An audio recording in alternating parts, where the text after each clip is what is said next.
Thank you so much for tuning in to another episode of the Mold Talks. I am Michael Ravino, your host, and today I have an amazing guest. His name is Erik.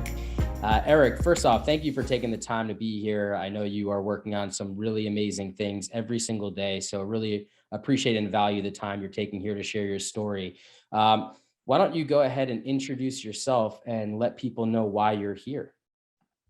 Okay, my name is Erik Johnson, and as you say, I've wound up in a pretty unique position in mold history and in chronic fatigue syndrome history. So I have some insights into how the progression of this paradigm came about and might be able to clear up some of the confusion about it. That's amazing. Yeah, thank you for that. And definitely want to kind of talk more about that timeline because it's extremely unique, right? Um, when did you first become impacted by mold? And maybe at that point you weren't totally aware that it was mold, but just to bring this full circle, when was it that you first became ill from mold exposure, dealing with chronic fatigue? Mhm. Yeah, I don't know if you can see this very well, You can actually, yeah. but that's where my mold experience starts. That's amazing. You This got the is, visual there too. yeah, this is the old Strawberry Hotel, an old stagecoach stop on the Sonora Pass Bridgeport toll road. So it's a very old building. My family took over managing this hotel in 1964, and I immediately realized that I was in trouble. I mean, I was getting headaches, rashes, nosebleeds, incredible fatigue, cognitive problems. It was all over the map. So I was sensitive to mold pretty much right away. And my parents took me to multiple doctors, and they absolutely did not have a clue about mold back in 1964. Yeah. Yeah, And the way I some still don't connected have it mold, now, right? um, what really hammered it into me was that various parts of the hotel affected me more than others. But we were expanding the kitchen to put in a larger dining room and restaurant area. And we burrowed through the back wall to install a walk-in refrigerator. And when we opened up the wall, all these newspapers spilled out, covered with black mold. I mean, this was such an old hotel, probably before insulation, the pink insulation was developed. We found out they had insulated this hotel with wadded up newspapers, and they were covered with black mold. And we thought, well, these are probably historic newspapers. You know, maybe they're valuable. Maybe we can try to read them. And I held on to one of these newspapers trying to read it through the mold. And I just instantly collapsed. The effects were so profound. I mean, instant nosebleed, wild headache. I couldn't even stand up. I literally crawled to my bed and could not move for days. So that Wow. made it clear straight off that something about this black mold was knocking me flat. And I couldn't really recover from this exposure.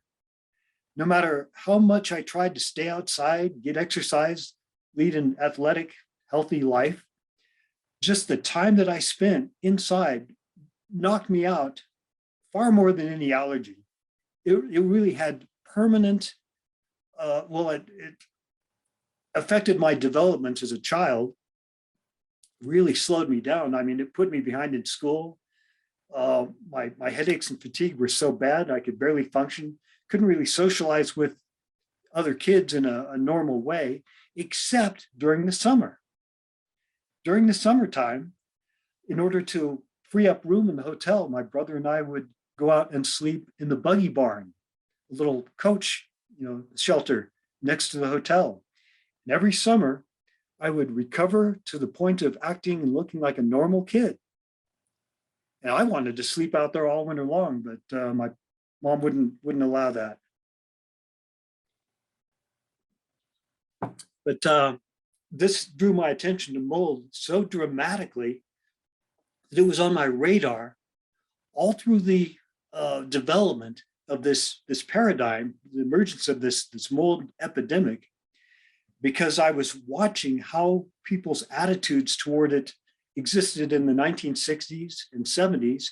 I could see this growing awareness. Now, I still suffered from sensitivity even after moving out of this hotel, no matter where I went. And I wound up at Lake Tahoe in a high school that also had the same type of effect on me. Not the entire school, just the front entrance. I would try to avoid at all, do anything to try to, not go near the front entrance. But unfortunately, that's where the dean's office, and that's where the bus lets you off.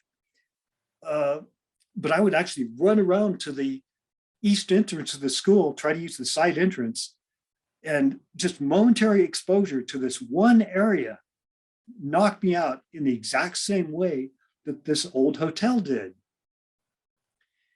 And it was the same thing every winter. I would get worse and worse. Every summer, as I could spend more time outside, I would recover. Even though in school, this seemed to be my only exposure. My house was fine. In fact, I'm sitting in that very same house where I grew up right now. It's my parents' house, and it has no effect on me. So I was aware that these exposures from somewhere other than my house could have such a driving force that it wouldn't do any good to test my own house or focus on that specifically, when these exposures from elsewhere could completely overwhelm what was going on in terms of my health. This school that I went to wound up becoming extremely famous later on, because that was the site of the original chronic fatigue syndrome outbreak, which doctors could not figure out. But I got out of high school, and in my quest to try to recover my health and have a good, healthy, athletic, adventurous life, I joined the Army. And I wanted to go someplace interesting. So I signed up for a really interesting MOS, nuclear missiles, wound up getting shipped overseas to Germany, to a bunker that was built to be Hitler's forward command center for the invasion of Great Britain. A really amazing place, concrete structure, the classic secret underground bunker with many different layers and levels and iron doors, all completely fortified concrete, no sheetrock, no chemicals that we knew of. It was just all concrete. And the basement armory flooded, and black mold started growing all over the cardboard boxes in the basement of this armory. And I fell apart in exactly the same way that I had grown accustomed to at the hotel and at the school. Realized it was affecting me, had many conversations with my commanding officer about it. My entire unit got sick, everybody. There were hundreds of people. A strange flu came through, and it affected my unit more than any other in this complex. Hundreds of us wound up on sick call, just unable to recover from a flu. At this time, we were having terrorist attacks from the local Baader-Meinhof Red Army faction terrorist gang doing harassment of American troops in northern Germany. This was in the mid-1970s. And because the effects in my unit were so severe, my commanding officer actually called the Biological Warfare Division to come out and investigate to see what the heck was going on with so many sick people, on the basis that maybe this terrorist gang might have acquired some poison, something to weaken us, make everybody sick. And the unit came out went over everything as much as they couldn't really locate any problem, and they didn't seem to attach much importance to the black mold down in the basement. But they did agree that it would be a good idea to clean it up. And guess who gets detailed to go down and do it?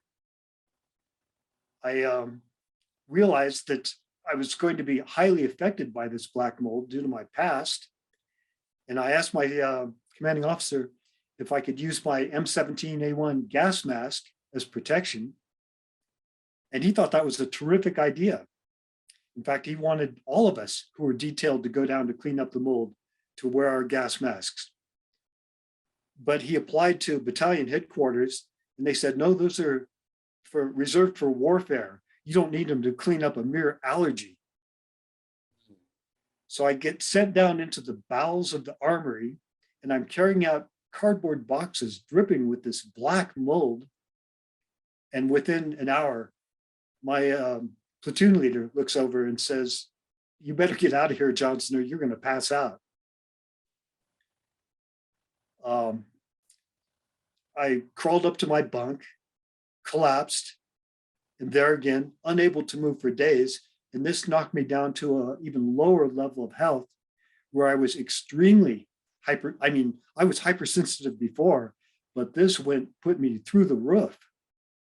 I got so bad that even in winter, I would crawl out to the motor pool, crawl under a camouflage net and hide in the motor pool, trying to get some sleep just to get a break from the mold in that building. And even though it was cleaned up, the effects lingered for a long time and my unit stayed sick for the next year. My commanding officer told me that if the rate of illness didn't decrease after this so-called remediation, that he was going to order an emergency evacuation of the garrison. Just take us out to the field, get us out of there on his own authority. It was that bad. But over time, the rate of illness did decrease. People got back to work. There were fewer and fewer people going out on sick call. And I wasn't the only one affected. There were quite a few that were left ill, permanently ill from this exposure. But I was more affected due to my previous experience with the black mold. And I finally told my commanding officer that I couldn't re-enlist. I had to get out. I couldn't tolerate any more of this. Yeah. So I get out of the Army, get home, back to Lake Tahoe, and have a really good summer. I'm windsurfing, I'm hiking, I get a mountain bike, I'm doing terrific. And then my stuff from being in this unit arrived. It was shipped on a slow boat, and it took several months for my goods to get back to me. I unpacked it and instantly was overwhelmed by the same effect that I felt in that building, and it plunged me into total relapse just for my possessions. So here I was getting an education on how contamination of my possessions, that alone could be a driving force. And this led me to make more efforts to get contaminated objects away from me, to spend more time in good buildings, less time in bad buildings. But there's a lot of moldy buildings out there. And this is a really difficult paradigm, a difficult reactivity to try to avoid completely. And I wound up running into more and more bad buildings down in the Bay Area in the early 1980s, being knocked flat by these buildings and seeing how other people in these buildings, they were showing the same effects that I was. I described this in Dr. Richie Shoemaker's books, Mold Warriors and Surviving Mold, where I saw more and more people being beat up in these buildings the same way I was. And we could not get doctors to listen to us. So I got to a point where I was once again completely under the power curve, unable to function, essentially. And since I was having so much difficulty caring for myself, I went home to Lake Tahoe to my family once again, and just in time for a mystery illness to hit Lake Tahoe. The first doctor that I went to see with my mold illness, actually slightly before this outbreak began, was Dr. Paul Cheney. This was because I was directly across the street from his office. And by chance, I became Dr. Paul Cheney's very first mystery illness patient. And this flu progressed through the Lake Tahoe area, made hundreds of people sick. He called the Center for Disease Control for help. So they came out and concluded that this was kind of a savage flu. But other than that, they really couldn't make out what was going on. And thanks to having all this mold experience, I told Dr. Cheney and the officials that were doing this research, you know, it's very strange that of the people with this mystery illness who failed to recover, it was the clusters in the sick buildings that stood out. Most people, if they got this flu, if they took care of themselves, you know, ate right, tried to get sunshine and just basically live a good, healthy lifestyle, they would recover slowly. But the people that were not recovering all had the commonality of being exposed to the same buildings, which possessed the same sensation that affected me as my previous in the hotel and in this moldy bunker. And sure enough, what stood out was my high school, that front area. That cluster was the specific one that Dr. Gary Holmes came to investigate, and he could not figure out why all these teachers in this one teacher's lounge failed to recover. And I go, wow, that's surely got to be the toxic mold. And this is my opportunity to make a real dent in this paradigm and get help for all of us who are suffering from this.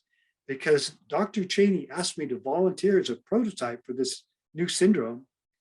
And I told him, well, I'm kind of worried about your focus on trying to find the mystery virus, because there's this complicating factor of the mold. And he said, don't worry about it. These researchers are good, they're competent, they will come back, they will figure all this out, so your mold clues will not interfere. And I go, terrific. As a prototype for this new syndrome, researchers will come and talk to me. I can show them how the clusters of failure to recover were in the sick buildings, and specifically in the closest proximity to this black mold, and we can clear up this whole matter. That's where I ran into something I didn't expect, which was nobody ever did come back to investigate.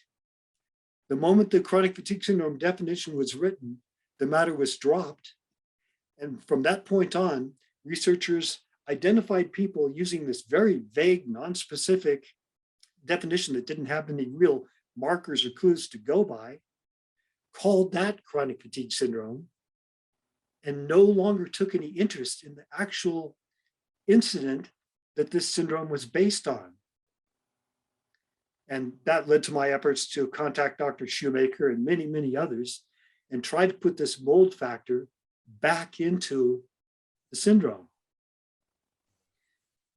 So over the next couple of years, even though the Center for Disease Control and all chronic fatigue syndrome researchers never looked back at the clusters, of course, the school did, and the people owning the buildings did, and they took advantage of the emerging paradigm of toxic mold, which in the early 1990s, about the 1994 to 1998 period, had become so well known that it finally occurred to them to look for toxic mold in these buildings.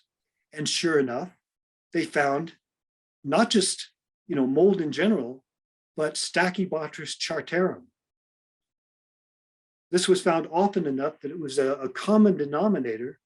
It stood out as a very special mold, something that with immunological effects that far exceeded your standard normal run-of-the-mill molds. Well, the researchers, in the course of looking at some of these early clusters, had written up an abstract. The Chester Levine paper, which is kind of on my poster right here, which was the only attempt ever made to try to pursue the clusters in the sick buildings, was concurrent sick building syndrome and chronic fatigue syndrome, epidemic neuromyasthenia revisited, Chester and Levine, 1994, which described not only the Truckee High School cluster, but several others they had found, specifically a school down in Elk Grove, California, and said the development of the chronic malady in the sick building syndrome setting calls for further research into whatever might be in these buildings, which makes perfect sense to me, because if you take a look, you may probably find the toxic mold. And to check this, I called up the teachers in Elk Grove who were identified with, diagnosed with chronic fatigue syndrome, and said, we had a similar incident at the original chronic fatigue syndrome outbreak. And did you run into this toxic black mold Stachybotrys? And they said, yes, that's the one. So clearing this up was actually as easy as making a phone call. Now, in terms of what I had to do with my lingering sensitivity, is the chronic fatigue syndrome doctors didn't have much to offer. They were plying us with supplements, with various antiviral remedies, which sometimes worked temporarily, but people tended to relapse, especially if they went back into a moldy building. So I proposed to chronic fatigue syndrome doctors, what if, rather than try to recover using an antiviral drug or supplements, what if we focus on a strategy of extreme mold avoidance instead? What might be gained by that? And even if we can't expect total cure, can we avoid relapsing? The seasonal downturn, the winter blahs, which they always blame on seasonal affective disorder, can we avoid that? And their awareness of mold was so low that they said, no, mold is just an allergy. That's probably not going to work. And since their therapies weren't doing much, I told them, well, I have absolutely nothing to lose by trying. So I went ahead and did it and enjoyed such a spectacular recovery that you would never think that I ever had chronic fatigue syndrome or have any problems at all. As long as I maintain the scrupulous level of extreme avoidance of these particular bad places, I look and appear completely normal. So first off, I wanted to say, like, I am just totally enthralled by you and your story, and your passion for not only figuring this out for yourself, but you've actually helped pave the way for people like myself to exist in the first place. So thank you for all that you have done, for all of us that are going to continue to carry the torch forward, including what you guys are doing over at Exposing Mold. So I wanted to take a moment. I couldn't even do myself any justice by even talking or interrupting you, because it was just a really powerful story. We talked about chronic fatigue syndrome, and some of the headaches and stuff like that. But I just want to wrap the symptoms part up, because I'd love to dive more into, mold avoidance. I think that's going to be really helpful for people.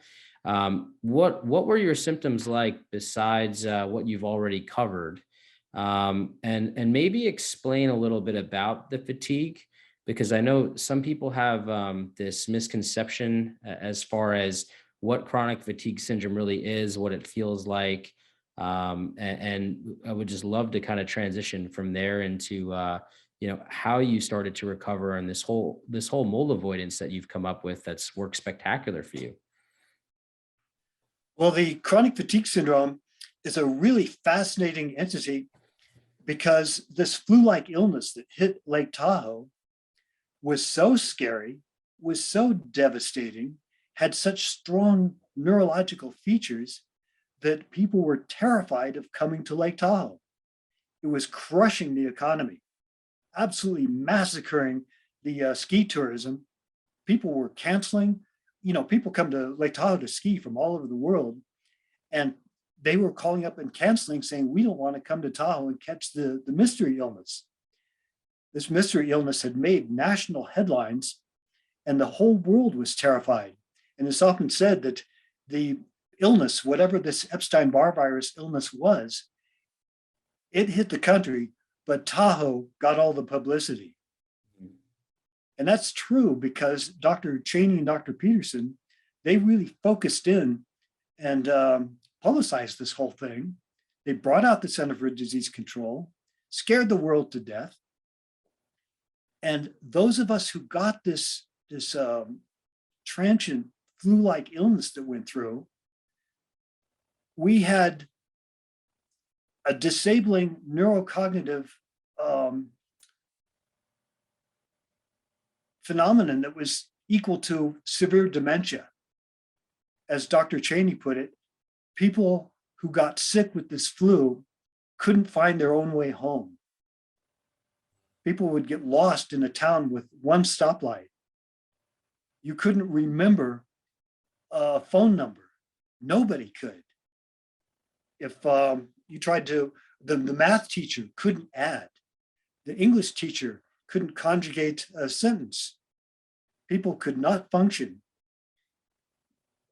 So aside from the devastating drop-dead fatigue, which was literally something that would strike you so severely that people were bedridden, could not stand up. If you wanted to get to the bathroom, you had to crawl on your hands and knees.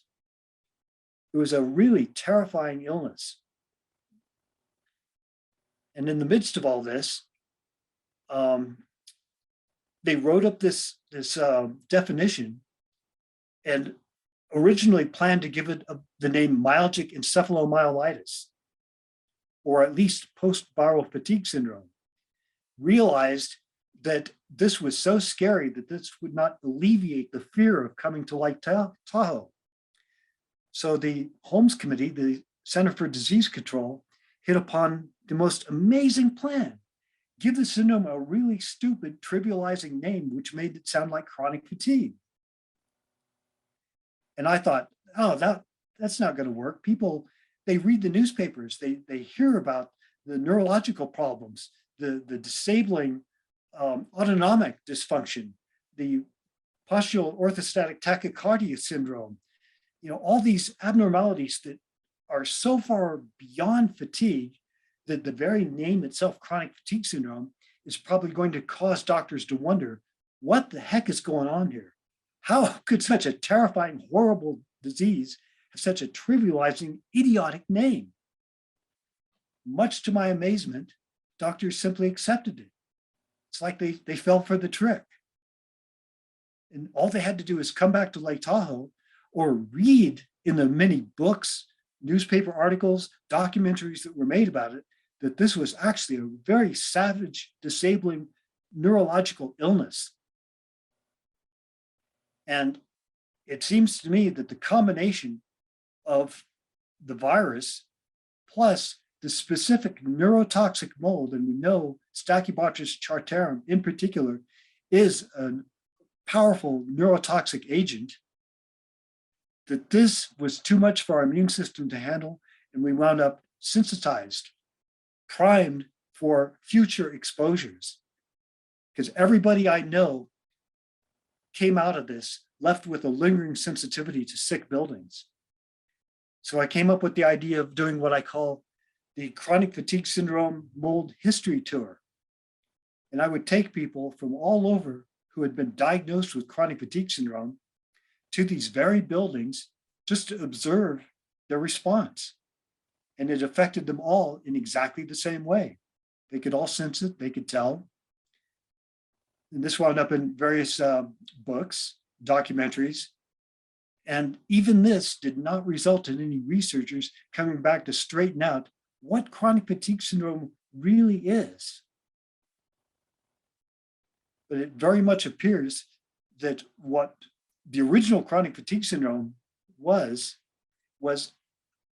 an overwhelming combination of a powerful flu-like illness plus this neurological agent of toxic mold. And it may not always be Stachybotrys, but that one stood out so often, it cropped up so many times that I felt that if I focus on this one, draw the attention of researchers to the most outstanding example of this process, that'll pave the way for comparison and find out what other agents this can be extended to. And I have to say, I think you've done an amazing job at that, right? I don't think there's a person on this planet who doesn't look at the word toxic black mold, that traces back to Stachybotrys atarum. So, I mean, the fact that people know about that is such a remarkable thing. And I think it does help pave the way. And I have some actually interesting questions about that, just because, I'm not going to call myself a researcher, but I have some interesting data sets just going into people's homes for so long and looking at all these pre-tests, these post-tests. Um, do you think that, and let's say Stachybotrys is the biggest problem that we have in when looking at mold exposure? Is it? What are your thoughts on Stachybotrys being the mold that creates the sensitization, but then when you're around other molds such as Aspergillus or Chaetomium, that once you're sensitized, I mean, any mold can trigger you. Do you have any thoughts in regards to that? Absolutely. It's a very well-known phenomenon in multiple chemical sensitivity circles that once you're sensitized to a primary agent and that inflammation goes on and on and on, and your body never gets a break, you start spreading. There's a secondary reaction to other chemicals and more and more and more, and your list just keeps getting longer and longer and longer. And in chemical sensitivity, the people who have had great experience with this found out that no matter how hard you try to avoid your secondary reactivities, this doesn't really seem to make a dent in it. But if you can identify your primary, avoid that, pay less attention to your secondaries, just do everything you can to avoid your primary irritant, that the secondaries will abate. I applied this principle to Stachybotrys, and I thought, is there any way that I can learn to isolate Stachybotrys, hone in my senses so that I can tell that this is really what I'm exposed to and not these secondary things. And for this purpose, I actually I had John Banta, the prominent mold tester, identify a sample of Stachybotrys chartarum for me. I took a sample about the size of a postage stamp out to the desert, got as clear as I possibly could, waited until I was feeling good, everything's great, and then did proximity experiments just to this one sample of a known substance so that I could train myself to recognize it. This helped nail it down to me that Stachybotrys alone was capable of being a driving force in my symptoms because I tested it by taking it to the desert and going near it. People thought this was an absolutely crazy thing to do, but I'm glad I did, because paying attention to this one sensation and treating it as if it were plutonium had got me greater recovery than anything that I can see being accomplished by mold doctors. Thank you for that. I think that was, a great question of mine, right? In terms of uh, how does I've been in people's homes that didn't have Stachybotrys, that had other molds that were seemed to be causing them a reaction based upon what they're experiencing. And I had wondered, is it a possibility that when we're children or younger in life, we're exposed to molds like Stachybotrys that are toxigenic. And then through that, we get triggered later in life when we're around other molds, maybe that aren't Stachybotrys, that eh, can cause some sort of sensitivity. So it's interesting to hear, your view on that. With this proximity experimentation that I did with such a tiny sample suggests to me that there's a strong possibility that when people are reacting to lesser molds, the kind that don't normally bother people, that maybe there's an extremely low level exposure from Stachybotrys that has not been found. It's always a I can, possibility. Yeah. yeah, I think there's a good chance that Stachybotrys is so off the charts in terms of a toxic mold that it's a way paver for reactivities to molds that otherwise never bother people. Yeah. I mean, you look at carpenters who are cutting up lumber covered with mold all day long, and it doesn't seem they can go through an entire career of inhaling all kinds of mold. Even people, remediators, who formerly would just clean up flood damage, just dressed in their normal Levi's and get a crowbar Yeah. and knock out the sheetrock, whip it all out. I mean, they were sucking down so much mold, and yet we have a strong history of remediators dropping like flies. But that seems to have changed in the last 20 years. And now people, these volunteers cleaning up flood damage in Hurricane Katrina, or remediators that spend a lot of time going from building to building to building, are becoming sensitized.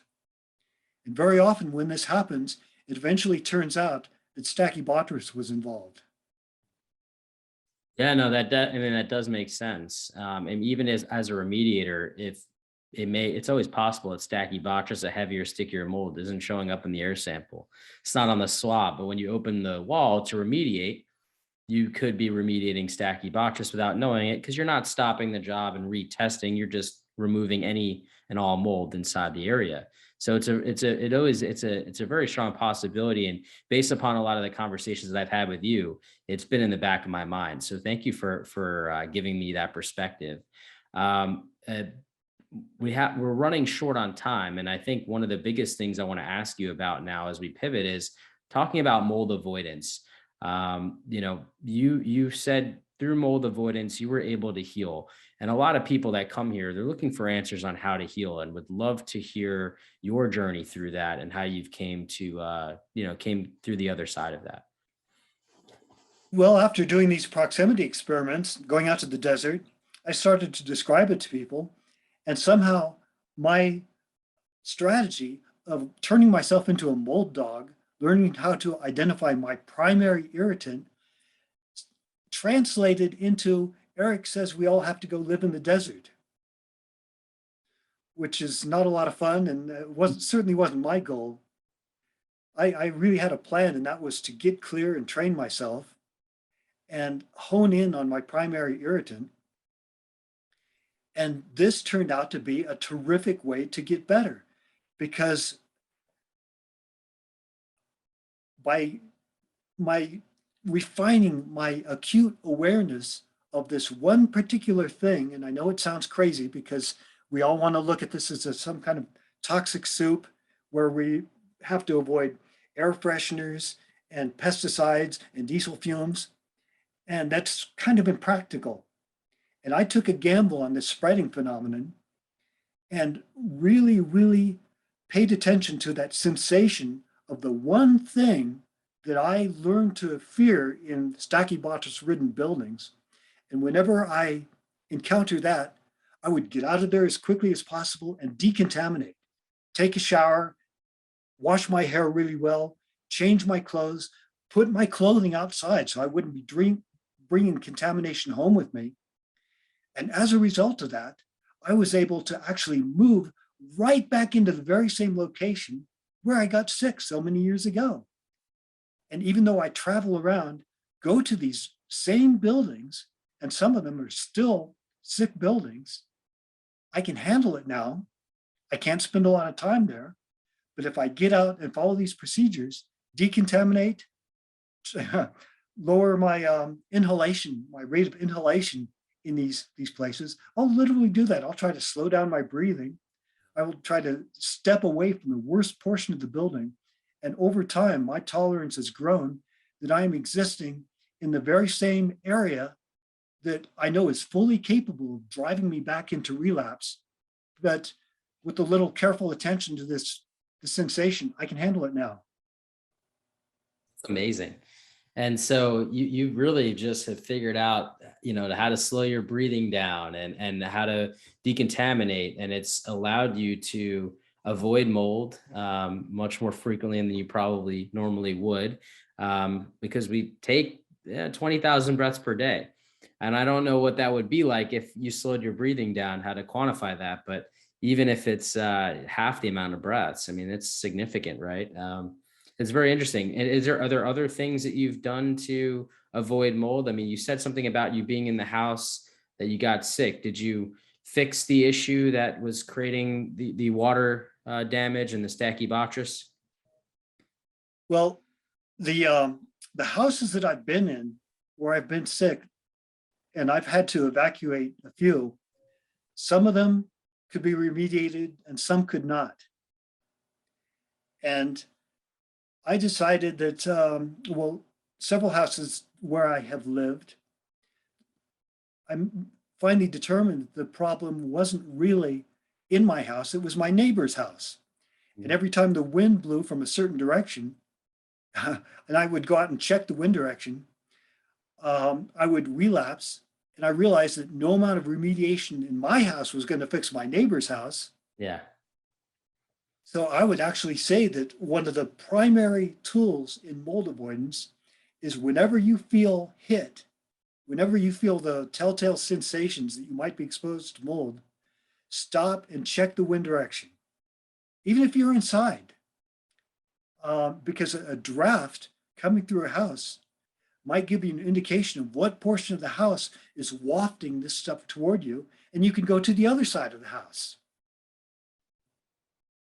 And that is, it's such an automatic rule of mine that if I'm driving down the road and I feel hit, or if I go into an apartment complex or a certain part of a building, I stop immediately, check the wind direction, look upwind, and see if there's any telltale signs of something upwind of me that could be emitting a plume of these toxic spores. I mean, genius, right? To go out and look at wind direction and stuff like that and try to pinpoint where it's all coming from. I mean, these are things that most people wouldn't even think of. Inspectors aren't looking for.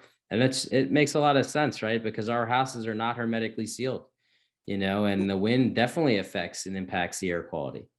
Yeah, and don't testers and remediators use smoke sticks to And in the past, yeah, I mean, we've used them in the past. I think we would use them all the time, but just for the negative pressure and stuff like that. Yeah. But I would say, I don't think the testers really do use smoke sticks much. I haven't really heard of them in the past 10 years being used to try to locate different where things could be coming from.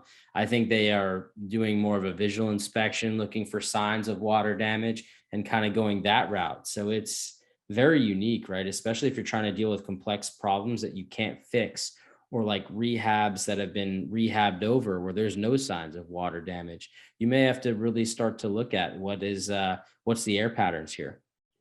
wow, I got so much value out of looking for microplumes that I would carry matches with me and I would strike a match and blow it out just so I could observe which way the smoke was blowing. That's amazing. Yeah, like I said, I don't think many people, right? And that's one of the things that makes you so remarkable is your ability to kind of pause, take a step back and look at all of the different things that are going on inside the environment. I don't think a lot of people would do that. And why don't we talk about, because I think that's so fascinating. Why don't we talk about, if you were to do that, right? What would that tell you? Um, well, just to throw in a plug for the US Army, this isn't really my strategy. I didn't really dream it up. This is standard biological warfare training because they tell you how to look for plumes, check the wind direction, look for exposures from upwind.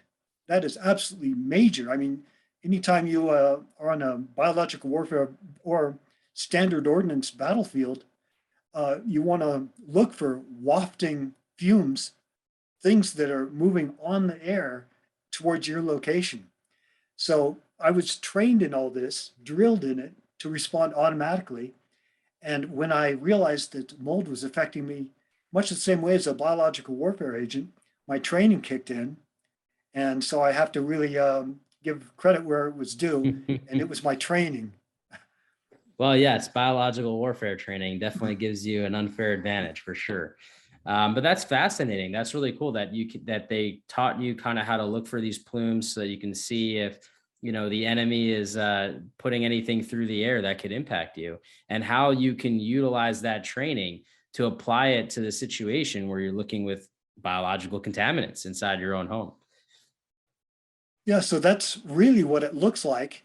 It's a constant lifestyle of assessing for potential toxic irritants that are around me. The idea of testing in the sense that I could go in and test a house and make a determination if the house is okay for me doesn't really apply at my level of hypersensitivity. So I'm looking for spot plumes. I'm looking for contaminated objects, for a corner of a house that could be emitting a very small plume. And one way to imagine this is to think of a smoking ashtray, like a cigarette butt, just putting out a little wafting plume.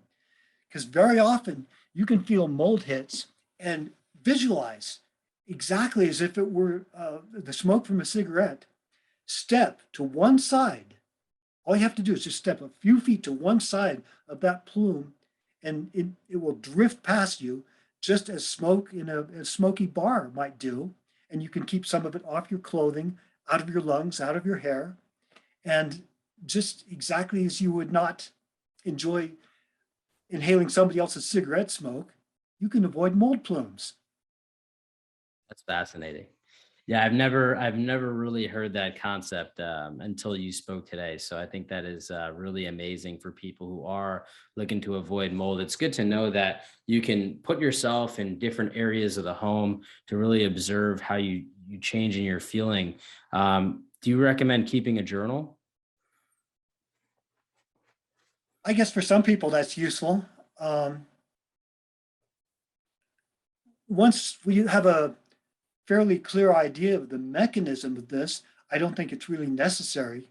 And unfortunately, the people who have kept journals, they didn't really connect their wavering sensations, their fluctuations in their illness to any particular phenomenon.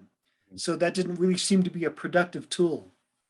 Now, like I've talked to certain people who um, they don't have as good as a radar, right? Where they may not feel the impact until hours later, as an example, where it seems like you really were so tied in, you had more of an immediate reaction.